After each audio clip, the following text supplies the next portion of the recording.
আসসালামু আলাইকুম সুপ্রিয় দর্শক মণ্ডলী। জোনায়েদ সাকি একজন বাম রাজনীতিক, মোটামুটি কম বয়সী অন্যদের তুলনায়। অন্যান্য যে বাম রাজনৈতিক ব্যক্তি আছেন, হাসানুল হক ইনু, রাশেদ খান মেনন, প্রিন্স রুহিন, এছাড়াও আরও অনেকে আছেন যাদেরকে আমরা বিগত অনেক বছর যাবৎ দেখছি বিভিন্নভাবে। দিলীপ বড়ুয়া নামের একজন আছেন। তো জোনায়েদ সাকি হচ্ছে তাদের থেকে কম বয়সী, 50-এর আশেপাশে বয়স, 50+ হতে পারে। তো এই জোনায়েদ সাকি একজন ভালো বক্তা। অন্যান্য বাম রাজনীতিবিদদের থেকে তার বক্তব্য একটু ভালো। আমরা হাসিনার সময় তার বিভিন্ন বক্তব্য দেখতে পেয়েছি। প্রেস ক্লাব কেন্দ্রিক বেশি বক্তব্য দেয়। প্রেস ক্লাব, রিপোর্টার্স ইউনিটি ইত্যাদি জায়গায় বক্তব্য দেয়, আরো বিভিন্ন জায়গায় বক্তব্য দিত। তো এদেরকে তো মিডিয়া খুব কভারেজ করে, এদেরকে দেখা যায়। আমার কাছে মনে হয়েছে অন্যান্য বাম রাজনীতিকদের থেকে জোনায়েদ সাকি একটু তুলনামূলক ভদ্র।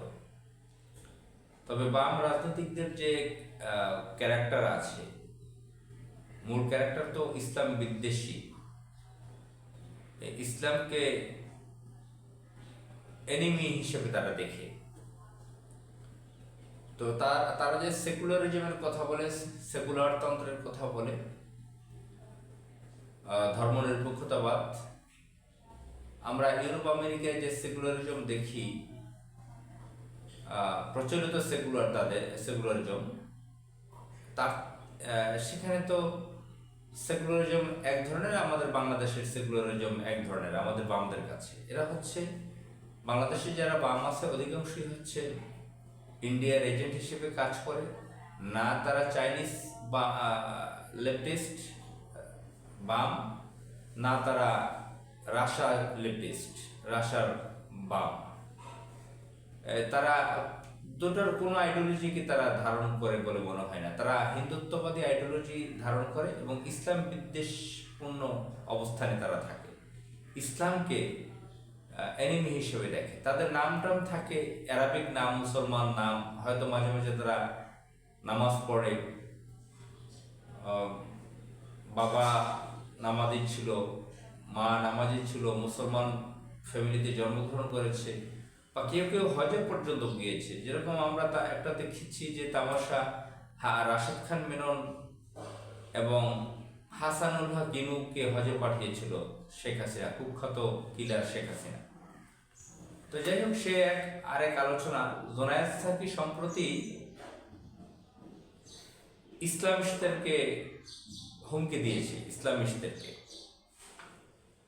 এখন তাকে বানানো হয়েছে, এই যে ইঞ্জিনিয়ারিং সরকার, 12 ফেব্রুয়ারির এই ইঞ্জিনিয়ারিং সরকারে তাকে বানানো হয়েছে অর্থ ও পরিকল্পনা প্রতিমন্ত্রী। ফিনান্স অ্যান্ড প্ল্যানিং মিনিস্ট্রিতে তাকে স্টেট মিনিস্টার বানানো হয়েছে। Finance and planning state minister তিনি। চিন্তা করা যায়, আমরা এভাবে দেখেছি যে আওয়ামী যে মহাজোট নামের মহাজোট করেছিল, তারা অনির্দিষ্ট সময় নীল নকশা করে ক্ষমতায় এসেছিল। ক্ষমতায় আসার পরে দিলীপ বড়ুয়াকে বানিয়েছিল বাম, দিলীপ বড়ুয়াকে শিল্পমন্ত্রী বানিয়েছিল। আমাকে অর্থনীতি, ফিনান্সে কাজ করা এক সাংবাদিক বলেছিল, সে তো ইন্ডাস্ট্রিয়ালিস্ট, বানানই করতে পারবে না, সে যে শিল্পমন্ত্রী এটার ইংরেজি সে বানান করতে পারবে না, বা অর্থনৈতিকভাবে খুব পিছিয়ে ছিল। সে অর্থনৈতিকভাবে পিছিয়ে থাকা সেটা তার সমস্যা না, নেগেটিভ কিছু না। তো দিলীপ বড়ুয়াকে নিয়ে আরো অনেক মজার কাহিনী আছে ওই সময় যখন তাকে শিল্পমন্ত্রী বানানো হয়। এরপরে তো আমরা দেখলাম রাশেদ খান মেননকে, ইনুকে বানানো হয়েছিল মন্ত্রী, নুরুল ইসলাম নাহিদকে বানানো হয়েছিল শিক্ষামন্ত্রী, যদিও সে সাবেক বাম, পরে আওয়ামী লীগে যোগ দিয়েছিল। ইয়াফিস ওসমানকে বানানো বিজ্ঞান ও প্রযুক্তি বিষয় মন্ত্রণালয়ে দেওয়া হয়েছিল। মতিয়া চৌধুরীকে কৃষিমন্ত্রী দেওয়া হয়েছে। তো যাই হোক, মতিঝিল এলাকায় ঘোরাফেরা বেশি করে, এই জন্য হয়তো তাকে এই মন্ত্রণালয়ের মন্ত্রী বানানো হয়েছে। বাম রাজনীতি করতো, তাদের ভোট নেই, আমি এখন পর্যন্ত দেখিও না সে কোথাও থেকে এমপি হয়েছিল কিনা, কারণ 12 ফেব্রুয়ারির ইঞ্জিনিয়ারিং নির্বাচনের রেজাল্ট নিয়েও তেমন আসলে কে কোথা থেকে এমপি হয়েছে। তো 180-র উপরে জামানত হারিয়েছে বাম দলগুলো জানি, এখন জুনায়েদ সাকি এমপি টেমপি হয়েছিল কিনা তাও আমার জানা নেই। তাকে এই মিনিস্ট্রিতে দেওয়া হয়েছে, স্টেট মিনিস্টার, এত বড় মিনিস্ট্রিতে। আর এক ভারতের দালাল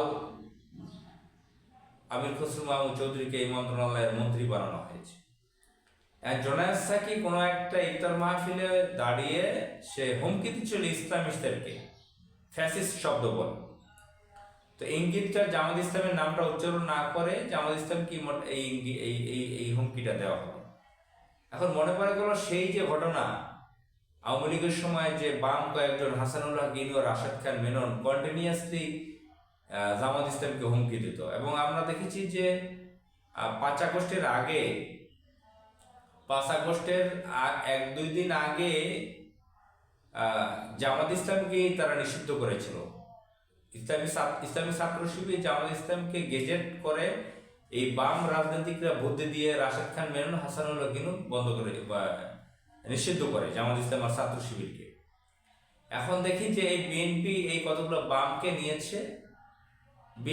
বিএনপির সাথে বামরা জড়িত একদম শুরু থেকে, জিয়াউর রহমান থেকে শুরু করে, ডানপন্থী বেশি ছিল তখন, তবে বাম ছিল বিচৌধুরী থেকে শুরু করে এখন পর্যন্ত প্রচুর বাম আছে। তো এই বামরা এখন বিএনপিকে পরিচালিত করতেছে, ইন্ডিয়া পরিচালিত করতেছে। এখন এই বামরা বিএনপির ভিতরে থেকে জামাত ইসলামকে হুমকি দিচ্ছে নামটা উচ্চারণ না করে। তো আমরা সেই স্ট্রাকচারটা দেখতে পেলাম এখানে। স্ট্রাকচারটা হচ্ছে সেই আওয়ামী স্ট্রাকচার। তো যাই হোক, মহান আল্লাহ তাআলা বাংলাদেশকে এই আবর্জনা থেকে বাংলাদেশকে মুক্ত করুক। আসসালামু আলাইকুম।